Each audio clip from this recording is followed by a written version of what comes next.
নমস্কার। আমি আজকে আপনাদের কাছে কিছু কথা বলতে চাই। এটা যেন পুরো ভাইরাল হয়ে যায়। আজকে যাদের জন্য আজকে আমার এই পরিস্থিতি হচ্ছে, তারা থাকে নিউ মার্কেটে, হ্যাঁ, কর্পোরেশনের সেকেন্ড ফ্লোরে। ওরা হচ্ছে এক মা বাবা, 2 মেয়ে আর 1 ভাই। 2 মেয়ে, এক বোনের হাজব্যান্ড রেলে চাকরি করে, এক বোনের হাজব্যান্ড ব্যবসা করে। কিন্তু বাড়ি শুদ্ধ লোক ইন্টারেস্টে টাকা খাটায়, এমন খাটায় যে মানুষকে এমনভাবে মানুষের কাছ থেকে এরা রক্ত শুষে খায়, এক বোনের রক্ত শুষে খায় যে এরা মানুষকে পুরো নিঃশেষ করে দেয়। হ্যাঁ, এরা পুরো 20% হারে টাকা খায়।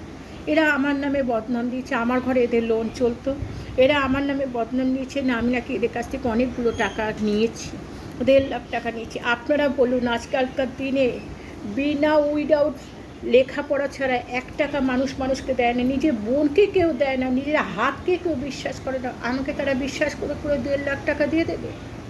হ্যাঁ, এতটা আসলে কি বলুন তো, আমি এদের কাছ থেকে খুব অল্প টাকা নিয়েছিলাম, আমি এদের টাকা শোধও করে দিয়েছিলাম।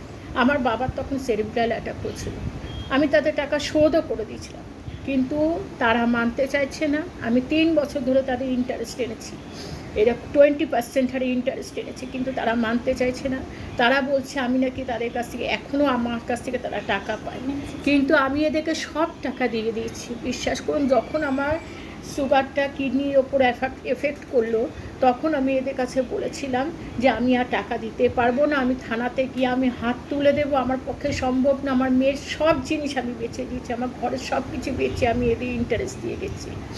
এদের কাছে আমি হাত জোর করে বলেছিলাম তোমরা আমাকে ছেড়ে দাও, আমি তোমাদেরকে আর দিতে পারবো না, কিন্তু এরা আমার কথা শোনেনি। তখন আমি মানে কি বলবো, এত পরিস্থিতি আমার খারাপ হয়ে গেছে, আমার ডায়ালিসিস হয়েছিল, এত পরিস্থিতি খারাপ হয়ে গেছে যে আমি নির্মলি গলি থেকে উঠতে বাধ্য হয়েছি। কেননা এরা খুন পিয়াসি আছে, এরা যাদেরকে ইন্টারেস্টে টাকা দিয়েছে না, তাদেরকে পুরো নিঃশেষ করে কেউ আত্মহত্যা করেছে। আবার এই বাড়ির ছোটো মেয়ে, সে আবার হোটেলে অ্যাড দিচ্ছে, হ্যাঁ, আবার ওষুধের দোকানে অ্যাড দিচ্ছে, চশমার দোকানে অ্যাড দিচ্ছে, খাবারের হোটেলে অ্যাড দিচ্ছে। কোন মুখে অ্যাড দিচ্ছে? ভালো কাপড় পরে অ্যাড দিচ্ছে, লোককে বলছে ওকে সবাই জেলাস করছে। কোন মুখে অ্যাড দিচ্ছে? এই ভালো কাপড়টা মানুষের রক্ত চুষে খেয়ে ইন্টারেস্ট নিয়ে সেই টাকা দিয়ে ভালো কাপড় পরছে। ওর ক্ষমতা আছে এত, ওরা জাতিতে ডোম আছে, ওদের ক্ষমতা আছে এত। সব ডোমেরা এরকম হয় না, কিন্তু ওদের মতো খারাপ ডোম আর কেউ নেই। ওর বাবাকে একবার রেপ কেসে নিউ মার্কেট থানা ধরে নেওয়া হয়েছিল, একটা বাচ্চা মেয়েকে রেপ করেছিল। এমন ফ্যামিলি এদের লজ্জা লাগে না এই কথাগুলো বলতে। আবার শুধু তাই না, ওর বাবাকেও এরকম সুদে টাকা খাটাতো বলে আজ থেকে 15-16 বছর আগে ওর বাবাকেও নিউ মার্কেট থানায় অ্যারেস্ট করে নিয়ে যাওয়া হয়েছিল।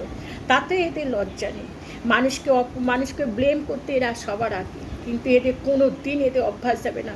আমি শুধু আল্লাহর কাছে এদের জন্য দোয়া করি, এদের এমন অবস্থা দিক আল্লাহ পাক, যে রাস্তা দিয়ে আজকে আমি চলছি আর যেরকম কন্ডিশন আজকে আমার খারাপ হচ্ছে, এদের যেন এমন অবস্থা খারাপ হয়, এরা যেন মরার সময় যেন জল না পায়, এটা আমার অভিশাপ। কিন্তু এদের সন্তানের উপর দিয়ে যেন কিচ্ছু না যায়, যা সাজা দিক আল্লাহ পাক এদের উপর দিয়ে দিক, এটাই আমার কাছে কথা। আমি আর এদের জন্য কিচ্ছু চাই না।